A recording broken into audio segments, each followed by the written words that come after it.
Halo semuanya, kembali lagi bersama saya Ratih di Mami Beluga Investing. Sambil menunggu musim dividen, saya lanjut lagi seri LQ45 yang bahas saham-saham yang terindeks LQ45. LQ45 adalah indeks saham di Bursa Efek Indonesia yang berisi 45 saham yang tinggi dari sisi kapitalisasi pasar dan likuiditas. Hari ini saya akan bahas dua perusahaan semen yang masuk indeks LQ45. Kedua perusahaan itu adalah satu PT Indosemen Tunggal Prakarsa Tbk dengan kode saham INTP. Yang kedua, PT Semen Indonesia Persero Tbk dengan kode saham SMKR. Secara singkat, pendapat saya terhadap kedua perusahaan ini adalah satu, keduanya sedang mahal dan memang tidak pernah murah sejak tahun 2017. Dua, yang saya nggak sangka ternyata industri semen lumayan inovatif ya. Yang ketiga, dari sejarahnya, sepertinya saham sektor semen adalah saham yang lumayan sesuai dengan investor pemburu dividen. Oke, kenapa saya sampai ke kesimpulan seperti tersebut? Ikuti terus analisa saya sampai akhir. Disclaimer ya, ini video amatir dengan riset amatir, tujuannya untuk mendokumentasikan perjalanan saya untuk belajar mengenai investasi saham dari awal. Kalau ada yang punya masukan, silakan tulis di komentar apa yang saya kemukakan di channel ini, jangan dianggap sebagai nasihat keuangan. Mau melakukan risetnya sendiri sebelum membuat keputusan keuangan dan investasi. Oh ya, jangan lupa untuk subscribe ya, like ataupun dislike. Oke, supaya saya lebih bersemangat untuk membuat video-video seperti ini. Kalau dari request saham, analisa saham tertentu ya, silahkan tulis di komentar. Saya akan berusaha sandingkan dengan saham lain di satu sektor. Oke, sekarang kita lanjut dengan profil singkat dari masing-masing perusahaan. Oke, sebelum saya masuk ke profil masing-masing perusahaan, saya ingin memperlihatkan medan pertempuran dari kedua perusahaan semen ini. Grafik ini saya ambil dari laporan kuartal pertama SMGR 2021. Kuartal pertama 2021 ya, tahun ini ya. Oke. Hampir di seluruh wilayah Indonesia, supply lebih tinggi dari demand atau permintaan, kecuali daerah Bali, Bali Nusra, dan Papua. SMGR atau PT Semen Indonesia paling dominan di Sumatera dan Sulawesi. Sedangkan INTP atau PT Indosemen Tunggal Prakarsa dominan di Kalimantan. Oke, di Jawa, SMGR dan INTP ya, bersaing lumayan ketat, tapi SMGR masih memimpin. Yang menarik menurut saya di daerah Bali, Nusra, dan Papua kekurangan semen, tapi kedua perusahaan raksasa semen ini tidak hadir di sana. Oke, ada apa ya? Oke, bagi yang tahu silakan tulis di kolom komentar. Oke, sekarang kita lanjut ke profil singkat masing-masing perusahaan. Kita mulai dari INTP atau Indosemen. Indosemen Tunggal Prakarsa berdiri dari gabungan 6 perusahaan semen di tahun 1985. Keenam perusahaan itu adalah PT Distinct Indonesia Cement Enterprise atau DICE, mungkin dibacanya DICE ya. Oke, yang berikutnya adalah PT Perkasa Indonesia Cement Enterprise, PICE, mungkin dibacanya PICE atau PICE. Oke, ya itulah pokoknya ya. Oke, yang ketiga, PT Perkasa Indah Indonesia Semen Putih Enterprise. Oke, PIICPE. Nah, berikutnya PT Perkasa Agung Utama Indonesia Semen Enterprise atau PAUICE. Waduh, tambah panjang aja ya. Oke, dan PT Perkasa Inti Abadi Semen Enterprise, PIAICE. Dan yang terakhir adalah PT Perkasa Abadi Indonesia Semen Enterprise. Oke, kalau dirunut sejarah, cikal bakal INTP berdiri tahun 1975, diawali dengan pembukaan pabrik semen di Citerep, Jawa Barat oleh PT Distinct Indonesia Cement Enterprise atau DICE. Oke, Indosemen Tunggal Prakarsa Tbk baru melantai di bursa saham di tahun 1986 dengan kode saham INTP. Oke, ada satu grafik di presentasi perusahaan 2021 kuartal pertama yang cukup menarik untuk saya. Industri semen dikenal sebagai salah satu penyumbang karbon dioksida yang lumayan tinggi dan sebagai sumber energi fosil yang lumayan tinggi.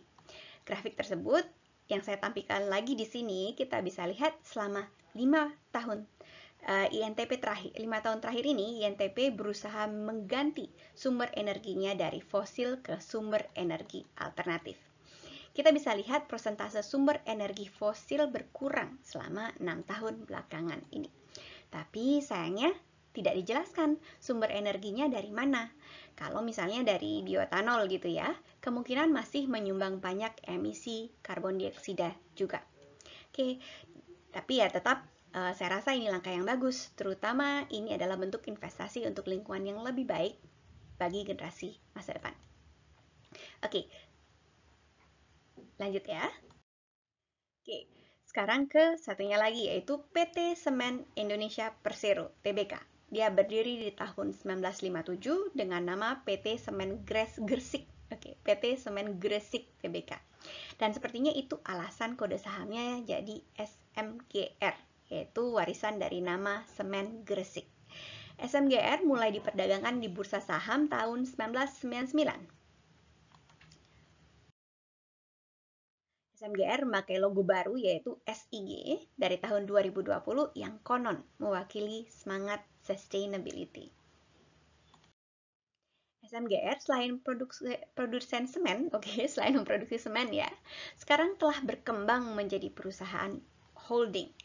Dari yang saya mengerti, perusahaan holding ini mirip seperti induk perusahaan ya. Induk perusahaan sering tidak terlibat ya operasi sehari-hari anak perusahaannya. Tetapi perusahaan ini sering cuma menjadi pemegang saham anak-anak perusahaannya dan cuma terlibat dalam pengawasan di tingkat manajemen tinggi. Saat saya mengumpulkan materi untuk video ini, SMGR memiliki 39 anak perusahaan. Oke, lumayan besar ya. Dan salah satu produk dari SMGR yang menarik untuk saya pada saat saya kumpulkan informasi ini adalah produknya yang namanya Dina Home, DYNA Home, di mana rumah kecil sederhana dapat dibangun dalam waktu 7 hari. Hal ini dilakukan dengan metode printing rumah di lokasi. Jadi mirip seperti printer 3 dimensi raksasa yang tintanya memakai semen. Dari laporan tahun 2020, pemegang saham terbesar SMGR adalah pemerintah Republik Indonesia dengan persentase 51,01%. Sisanya sahamnya beredar di publik. Oke, demikian profil singkat dari kedua perusahaan. Sekarang mari kita lihat kinerja perusahaan. Kita lanjut ke sejarah EPS, earning per share atau laba per saham dari tahun 2008 sampai dengan 2020. Oke, di sini saya plot laba per saham masing-masing perusahaan dari tahun 2008 sampai dengan 2020 ya. Data laba per sahamnya saya plot sebagai noktah-noktah tebal yang dihubungkan dengan garis tebal. Yang di atas INTP garisnya berwarna merah, yang di bawah SMGR garisnya berwarna biru. Secara sekilas kita bisa lihat kalau semenjak 2008 kedua perusahaan tidak pernah merugi. Oke, ini bagus ya. Sejak tahun 2008 sayangnya ya sampai dengan tahun 2014 kedua perusahaan mencatatkan peningkatan laba. Ini bagus tapi sayangnya sejak tahun 2014 laba kedua perusahaan terlihat menurun. SMGR sempat mengalami peningkatan di tahun 2017 ke 2018, tapi tidak setinggi laba di tahun 2014 puncaknya. Oke, sedangkan INTP mengalami peningkatan tipis di tahun 2019. Yang menarik adalah di tahun lalu, tahun 2020 yang merupakan tahun pandemi ya, di mana banyak perusahaan yang mencatat kerugian. Setelah saya lihat-lihat laporan keuangannya, SMGR malah mencatatkan peningkatan laba kalau dibandingkan dengan tahun 2019. Oke, demikian pergerakan laba per saham kedua perusahaan sejak tahun 2012. Jadi sampai dengan 2014, laba kedua perusahaan ini terus berkembang, tapi setelah itu tidak sebegitu menggemparkan lagi. Sekarang kita lihat lebih dekat ya, seberapa efek pandemi terhadap laba kedua perusahaan ini. Untuk tahu efek pandemi, mari kita lihat pergerakan laba per kuartal tahun 2020 yang kita bandingkan dengan laba tahun sebelumnya, yaitu tahun 2019. Oke, nah ini dia laba per kuartalnya dari kuartal 1 2019 sampai dengan kuartal 4 2020. Secara sekilas kita bisa lihat kalau 1. Kedua perusahaan tidak sempat mencatatkan kerugian di tahun 2020. Itu bagus ya. Oke, yang kedua, terdapat penurunan laba di kuartal pertama dan kedua tahun 2020. Tapi kemudian meningkat lagi di kedua kuartal berikutnya. Jadi kemungkinan besar memang kedua perusahaan ini terdampak pandemi di tahun lalu, tahun 2020, tapi kemudian labanya meningkat kembali dan tidak sampai merugi. Sekarang mari kita lanjut melihat sejarah pembagian dividen kedua perusahaan ini. Oke, sekarang kita lihat seberapa banyak dari laba yang dibagikan sebagai dividen. Di grafik di layar agak rame ya, karena ada dua lapis informasi yang saya tumpuk di satu grafik. Informasi tersebut adalah pertama, dividen di tiap tahun dari masing-masing perusahaan. Kita lihat kedua perusahaan lumayan rutin membagikan dividen sejak tahun 2010. Indosemen belum membagikan laba di tahun 2020. Labanya dibagikan tahun ini ya, kalau Indosemen membagikan laba tahun 2020. Dividen Indosemen atau INTP lebih berfluktuasi dibandingkan dengan Semen Indonesia atau SMGR. Kemudian di tiap nokta-nokta saya beri keterangan dengan dua angka. Angka yang di atas menunjukkan besaran dividennya dalam rupiah dan bagian bawahnya persentase dividen dari laba.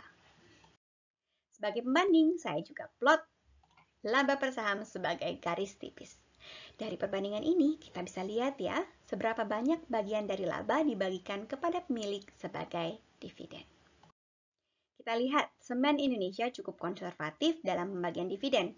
Dividen yang dibagikan sejauh ini sejak tahun 2010 tidak pernah melampaui setengah atau 50% dari laba per sahamnya. Tapi rutin dan lumayan stabil. Lain lagi dengan Indosemen atau INTP, dividen yang dibagikan cukup fluktuatif. Bahkan di tahun 2017 sampai dengan 2019, INTP membagikan dividen lebih besar daripada laba per saham atau EPS-nya. Kalau ada yang tahu kenapa seperti ini ya di tahun 2017 atau 2019 sampai dengan 2019, silahkan tulis di kolom komentar karena saya belum ketemu kenapa dividen yang dibagikan bisa lebih besar daripada labanya. Dari sisi EPS dan dividennya saya lihat kedua perusahaan ini lumayan bisa dipertimbangkan. Saya cukup happy melihat perusahaan yang sahamnya dikuasai negara, yaitu SMGR yang labanya lumayan stabil. Setidaknya tidak pernah merugi dan dividennya cukup konservatif dan stabil. Sekarang mari kita lihat apakah kedua perusahaan ini cocok untuk saya koleksi dari segi harganya. Fokus saya akan ada di apakah kedua perusahaan ini harganya sedang diskon. Dan kalau tidak sedang diskon, berapa harga wajarnya menurut standar saya. Untuk menjawab pertanyaan ini, saya sajikan grafik yang lebih ramai lagi. Kali ini ada 4 lapis informasi yang saya tumpuk jadi satu. Informasi tersebut adalah: pertama, harga selama 8 tahun terakhir dari tahun 2014 sampai dengan tahun 2021 sampai data untuk video ini saya kumpulkan. Harga adalah informasi yang paling gampang dicari, ya. Kan tapi seringkali dia tidak akurat sebagai ukuran nilai dari perusahaan. Kemudian untuk lebih membantu saya menilai suatu perusahaan, saya tampilkan lapis informasi kedua, yaitu labanya. Di sini saya tambahkan laba perusahaan yang di-annualize, laba per tahun dikalikan 10. Atau harga di mana yang dikalikan laba dikalikan 10 ini, laba per tahun dikalikan 10 ini adalah harga di mana price to earning ratio atau PE ratio-nya di angka 10. Informasi tersebut saya plot sebagai garis hijau putus-putus. Biasanya saya pakai garis ini untuk menentukan harga saham suatu perusahaan itu sedang murah atau mahal. Kalau di bawah PE 10 ini, saya anggap dia sedang diskon ya. Untuk perusahaan yang sudah mapan, harganya saya anggap murah kalau berada di bawah garis hijau, diskon. Dan sebaliknya perusahaan agak mahal kalau harganya di atas garis hijau putus-putus. Mirip dengan prinsip PE ratio, kalau beli sahamnya di bawah garis hijau putus-putus ini, maka ada kemungkinan saya sudah balik modal dalam waktu 10 tahun. Harga di PE ratio ini lumayan subjektif ya, jadi suka-suka. Kalau ingin balik modalnya dalam waktu 5 tahun, bisa plot harganya di garis PE 5. Bagi yang perlu pengingat apa itu PE ratio, video yang saya buat mengenai PE ratio saya cantumkan di bagian deskripsi. Kemudian lapis ketiga adalah harga di PE ratio 15. Di grafik ini saya plot sebagai garis kuning putus-putus. Kalau harga saham melewati garis ini, saya anggap harganya sedang mahal. Lapisan terakhir adalah harga di PE ratio 20, seperti lampu lalu lintas, di mana kalau harga sampai nembus garis ini saya kasih nama harga borju. Artinya harganya sedang kemahalan banget menurut standar saya. Oke, sekarang mari kita lihat harga kedua perusahaan ini terhadap ketiga indikator tadi. Saat ini sepertinya kedua perusahaan sedang kemahalan karena harga keduanya sedang jauh di atas garis borju atau harga di PE ratio 20. Dilihat dari kemampuan mencetak laba, sepertinya kedua perusahaan ini sudah bukan high growth lagi ya. Jadi nggak wajar lah kalau kita beli dengan harga sekarang ini. Oke, memang sejak pertengahan 2017, harga saham INTP atau Indosement tidak pernah di bawah garis borju. Oke, sempat turun di awal tahun 2020, tapi kemudian naik lagi. Mungkin ini pada waktu awal pandemi ya, di mana IHSG anjlok sampai berapa kali trading halt waktu itu ya, karena harga saham turun terlalu cepat. Oke, untuk SMGR atau Semen Indonesia mirip juga, harga rata-rata di atas garis borju sejak pertengahan 2017. Sempat turun 2 kali di pertengahan 2018 dan awal 2020. Oke, kalau kita balik sebentar ke grafik EPS-nya ya, sejarah EPS dari tahun 2008 sampai 2020, kita lihat kalau kedua perusahaan ini sudah downtrend ya, labanya sudah downtrend dan jadi kita bisa lihat dia sudah bukan high growth lagi. Sekarang balik ke harganya ya. Oke, sekarang balik ke harganya ya. Dan seperti kita lihat, harga saham kedua perusahaan ini sudah melampaui harga borju atau harga di price to earning ratio 20. Untuk INTP, menimbang pergerakan harga semenjak pertengahan 2017 ya, yang nggak pernah di bawah garis borju. Kalau ingin mengkoleksi saham ini, bisa start beli di harga level borju, yaitu 7.634 per lembar saham. Sedangkan per Mei 11, 2021, pada saat video ini disiapkan, harga INTP ada di 12.450 per lembar sahamnya. Masih jauh ya, sayangnya. Kalau menimbang pergerakan harga semenjak tahun 2018, bisa start beli di harga level borju, yaitu 6.040 per lembar saham. Oke. Sedangkan sayangnya, per Mei 11, 2021, pada saat video ini disiapkan, harga SMGR ada di 9.925 per lembar saham. Masih lumayan jauh ya. Oke, sekarang IHSG sedang downtrend. Siapa tahu harganya bisa turun, harga semen Indonesia ya, bisa turun, bisa dekat dengan level 6.040. Siapa tahu ya, kita lihat-lihat aja. Oke, sekarang kita tutup ya. Simpulannya dari segi kemampuannya untuk menghasilkan laba, kedua perusahaan ini sepertinya sudah melewati puncaknya di tahun 2014. Dia juga lumayan konsisten untuk membagi dividen, jadi bagi yang suka dividen, mungkin kedua perusahaan ini cukup menjanjikan. Tapi keduanya masih kemahalan untuk standar saya. Oke. Sekian video saya kali ini, jangan lupa untuk subscribe dan nyalakan loncengnya ya, supaya tidak ketinggalan update video terbaru saya. Silahkan tulis di kolom komentar kalau ada request perusahaan tertentu, nanti akan saya usahakan sandingkan dengan perusahaan dari satu sektor. Terima kasih banyak udah nonton, ikuti terus perjalanan saya untuk belajar investasi ya. Sampai ketemu di video selanjutnya.